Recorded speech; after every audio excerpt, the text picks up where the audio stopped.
The day my grandmother died, I inherited two things: her fortune and her wisdom. Sometimes, she had written in her final letter, "People show their truest selves only when they think you have nothing."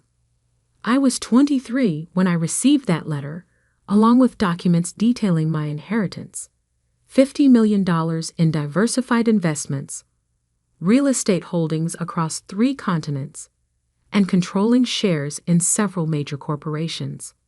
My grandmother, Eleanor Wright, had built an empire from nothing, but she'd done it quietly.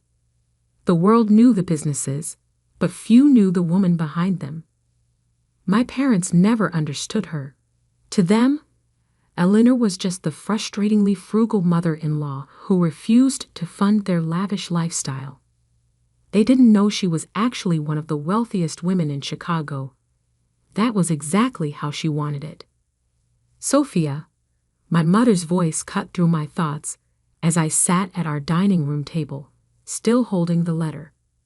"Did that grandmother of yours leave us anything useful, or was it just another collection of her precious books?" I looked up at Diana Maxwell, the woman who had spent the last 20 years trying to mold me into her version of the perfect daughter and failing miserably. She stood in our kitchen doorway, immaculately dressed as always, disappointment etched into every line of her face. "Just books," I lied smoothly, tucking the letter away. "And some old photographs." She sighed dramatically. Typical. That woman never understood the importance of maintaining proper social standing. Do you know what the Hendersons would say if they could see our 10-year-old car? I did know. I'd heard about the Hendersons, the Blackwells, and every other family my mother desperately tried to impress for the past 2 decades. Their opinions mattered more to her than oxygen. "I'm sure they're too busy with their own lives to care about our car, Mom." "That's exactly the kind of attitude that worries me," she snapped. "You're just like her. No understanding of how the world really works. Thank God Alexander has more sense." Ah, yes, Alexander. My younger brother, the golden child. Even now, at 20, he had never worked a day in his life. Why should he? Mom and Dad funded his every whim, from his failed startup ventures to his collection of luxury watches. Speaking of Alexander, my mother continued, brightening considerably, "He's just been accepted into Harvard Business School. Your father and I are throwing a celebration dinner tonight. All the right people will be there. Wear something appropriate."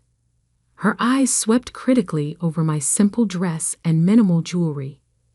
I nodded, not mentioning that I'd graduated summa cum laude from Northwestern's business school last year. There had been no party for that. Instead, my parents had spent that weekend at Alexander's amateur golf tournament. Later that evening, I sat in my small apartment above the bookstore where I supposedly worked, reviewing my grandmother's documents. The bookstore job was actually a front. I owned the building and 3 others on the block through one of my grandmother's holding companies. But as far as my family knew, I was just a struggling bookkeeper, living paycheck to paycheck. My phone buzzed with a text from my father. "Don't be late tonight. The Blackwells are bringing their son James. Wear the blue dress your mother bought you." James Blackwell. Of course. They were still trying to orchestrate that match, seeing him as my ticket to proper society. If they only knew that I could buy the Blackwells company 3 times over. I arrived at my parents' house precisely on time, wearing a simple black dress instead of the gaudy blue one my mother preferred. The valet? Yes, they had hired a valet for the evening. Gave me a sympathetic look as I handed him the keys to my modest Honda Civic. Inside, the house was transformed. Crystal champagne flutes caught the light from the grand chandelier, elegant flower arrangements adorned every surface, and the air was thick with expensive perfume and pretension. Sophia. My mother's voice carried across the foyer, tight with barely concealed irritation. I thought I told you to wear the blue dress. This one was clean, I replied simply. She closed her eyes briefly, gathering patience. At least try to make a good impression on James. His family's company is very successful. I bit back a smile, remembering the report on my desk about Blackwell Industries' recent financial troubles. Their success was mostly smoke and mirrors at this point. Alexander chose that moment to make his entrance, drawing every eye in the room.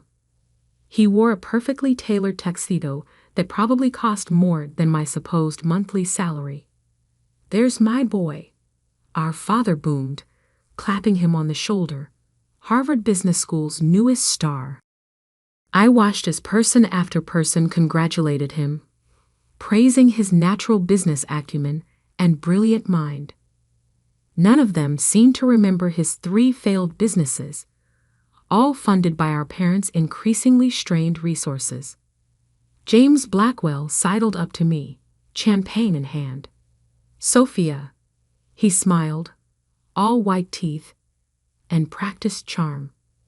"Still working at that little bookstore?" "Someone has to pay the bills," I said mildly. He laughed as if I'd told a particularly amusing joke. "You know, my family's company always has positions available for motivated individuals. I'll keep that in mind." The evening continued in this vein, a parade of wealth and subtle condescension. I watched my parents fawn over Alexander, making endless excuses for his past failures while pointing to his imagined future successes. But beneath the sparkle and shine, I could see the cracks. The way my father's hand shook slightly as he signed the catering bill. The tight look around my mother's eyes when someone mentioned their recent vacation, actually a desperate business trip to save a failing investment. They were in trouble, though they died before admitting it. Years of funding Alexander's expensive education, failed ventures, and extravagant lifestyle had taken their toll. The mansion they were so proud of, the one they'd remortgaged 3 times to maintain appearances, was slowly slipping through their fingers. What they didn't know was that I'd been watching, waiting, and quietly buying up their debt through various shell companies. Every desperate loan, every refinanced mortgage, I owned them all. As I drove home that night in my sensible Honda, I thought about my grandmother's words. People do show their truest selves when they think you have nothing. And soon, very soon, my family was going to show exactly who they really were. The signs of my parents' financial collapse became impossible to ignore, even for them. It started with small things. The household staff was temporarily reduced. Their country club membership became inactive. And suddenly my mother discovered a passion for vintage fashion. But Alexander's lifestyle never changed. Even as the family finances crumbled, my parents continued funding his every whim. The day I saw him drive past my bookstore in a brand new Porsche, I knew they had finally hit rock bottom. I was in my real office, not the cramped bookstore back room where I pretended to work, but my actual office on the 47th floor of downtown Chicago's most prestigious building. As CEO of Wright Investments, I had a perfect view of the city my grandmother had helped build. "Miss Wright," my assistant Sarah buzzed in. "Your brother just made another withdrawal from your parents' emergency fund." I pulled up the banking records on my screen. There it was, $175,000 transferred to a luxury car dealership. Money they definitely didn't have. "How much do they have left?" I asked, though I already knew the answer. "Less than $50,000, Mom. And their mortgage payment is due next week." I leaned back in my chair, thinking about the careful web I'd woven over the past year. Through various holding companies, I owned not just their mortgage, but all their outstanding debt. Every credit card, every loan, every desperate attempt to maintain their facade of wealth. I controlled it all. Schedule the foreclosure notices, I instructed Sarah. It's time. The next morning, I arrived at the bookstore early, knowing what was coming. Right on schedule, my mother burst through the door, her designer handbag genuine but last season. Sophia! Her voice was shrill with panic. Something terrible has happened. The bank. They're saying they're going to foreclose on the house. I looked up from the ledger I was pretending to review. What? How is that possible? Your father. There have been some business setbacks. But it's just temporary. We just need a little help. She reached across the counter, gripping my hand. Darling, how much do you have saved? I almost laughed. After years of mocking my little bookstore job, she was now eyeing my supposed savings like a lifeline. Mom, I make $35,000 a year. After rent and bills, I'd barely save anything. Her face fell. But surely you must have something. An emergency fund? I have about $3,000 saved. I lied. But that's everything. We need it, she said immediately. Just until your father's deals come through. Alexander has some very promising ventures in the works. I sat back studying her. What about Alexander's new Porsche? Couldn't he sell that? Don't be ridiculous, she snapped. He needs to maintain appearances. How else will he attract the right kind of investors? And my appearance doesn't matter. That's different. She waved her hand vaguely. You're just not in those circles anyway. In those circles, I thought about the charity gala I'd be hosting next month as Eleanor Wright's heir, where half of Chicago's elite would be in attendance. But my mother didn't know about that. I'm sorry, Mom. I can't empty my savings account. I need to pay rent. She stood up, anger replacing desperation. How can you be so selfish? After everything we've done for you. What exactly have you done for me? The question hung in the air between us. For a moment, confusion crossed her face, as if she were genuinely trying to remember any significant thing they'd done to help me succeed.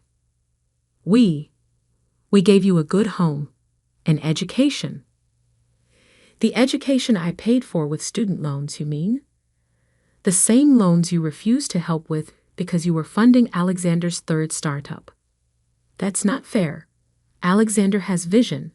He just needs support too. Get out.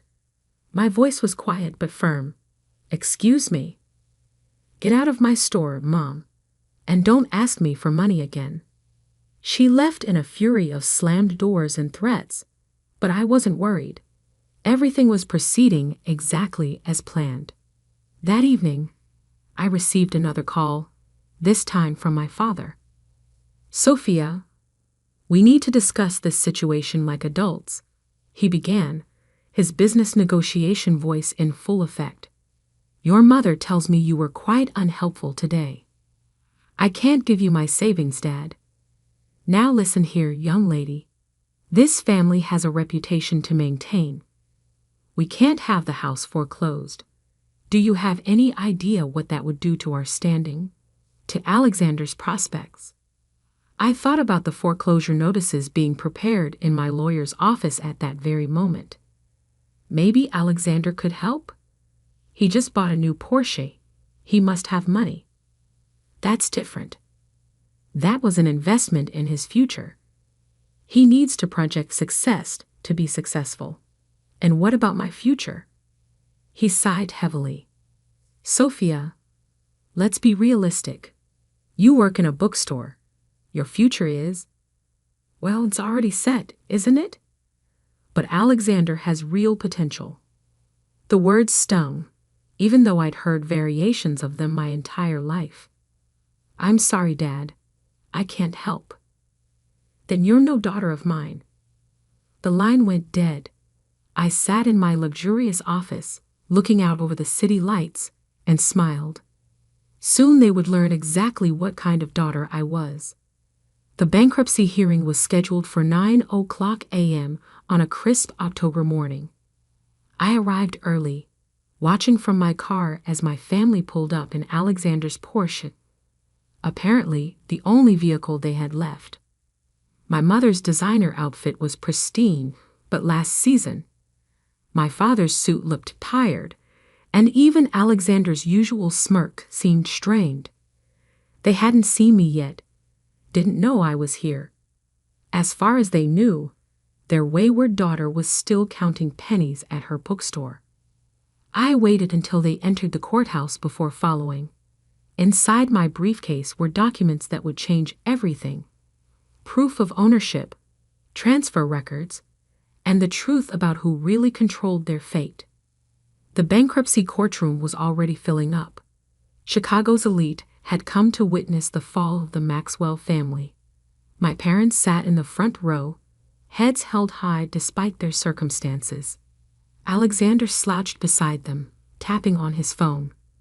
"All rise," the bailiff called as Judge Marion Wheeler entered. She was known for her no-nonsense approach to bankruptcy cases, particularly those involving what she called self-inflicted financial wounds. Case number 2847, Maxwell Family Bankruptcy Petition, she announced, reviewing the papers before her. "I see the creditor's representative is present." This was my cue. I stood up from my seat in the back, straightening my channel suit. Not that my family would recognize it as such. They'd never seen me wear anything but off-the-rack clothing. "Yes, Your Honor." Sophia Wright, representing Wright Investments. The reaction was immediate. My mother's perfectly maintained facade cracked as she whirled around. My father's face went pale, and Alexander actually dropped his phone. "Sophia?" My mother's voice was barely a whisper. I walked to the front of the courtroom, placing my briefcase on the creditor's table. "Good morning, Mother. Father. Alexander." "What is the meaning of this?"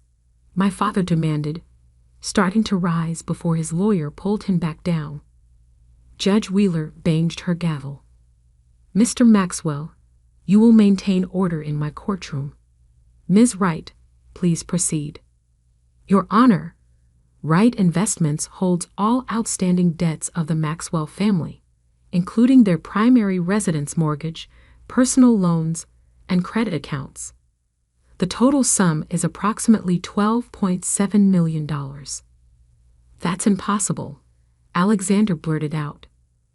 "Sophia works in a bookstore." I smiled. "Actually, I own the bookstore, along with the building it's in, and most of the block. I'm the CEO of Wright Investments, formerly known as Eleanor Wright Enterprises." The courtroom erupted in whispers. My grandmother had been a legend in Chicago business circles, though few had known her face. "Order," Judge Wheeler commanded. "Ms. Wright, continue." 3 years ago, I inherited my grandmother's entire estate, valued at approximately $50 million. During that time, I watched as my parents repeatedly refinanced their home to fund my brother's failed ventures and maintain their lifestyle. Through various holding companies, I purchased all their debt. My mother was openly crying now, her carefully applied makeup running. My father sat frozen, perhaps finally understanding the magnitude of their situation. However, I continued, "I'm not here to demand immediate repayment. I have a proposal." I withdrew a document from my briefcase. "I'm willing to restructure all outstanding debts under the following conditions. First, Alexander's spending privileges will be completely cut off. He'll need to find actual employment, not another startup opportunity." Alexander jumped up. "You can't do this. I'm your brother." "Sit down, Mr. Maxwell," Judge Wheeler ordered. Continue, Ms. Wright. Second, my parents will undergo financial counseling and maintain strict budget oversight. Third, they will sell the mansion and move into a more modest home, which I have already purchased for them. This is ridiculous. My father finally found his voice. You're our daughter. You can't treat us this way. I turned to face them fully for the first time. Can't I? For 20 years, you treated me like I was nothing. You mocked my job, dismissed my achievements, and poured every resource into Alexander, while leaving me to fend for myself. When you needed help, you demanded my savings, all $3,000 you thought I had, without a second thought. We gave you everything, my mother protested. No, Mother. You gave Alexander everything. I built this myself. Or rather, Grandmother helped me build it. She taught me that true character shows when people think you have nothing, and you've shown yours very clearly. Judge Wheeler reviewed the proposed agreement. The terms seemed fair, considerably more generous than standard bankruptcy proceedings. Do the Maxwells wish to accept? My father's lawyer whispered urgently in his ear. They really had no choice. It was this or lose everything. We accept, my father ground out. Excellent, I said, retrieving more documents. Here are the keys to your new house. It's a lovely 3-bedroom in Lakin Park. The moving company will arrive tomorrow. Oh, and Alexander? I turned to my brother. The dealership has been instructed to repossess the Porsche. I've arranged for a used Toyota to be delivered instead. The next hour was a blur of signatures and legal proceedings. My parents barely looked at me, their shame and anger palpable.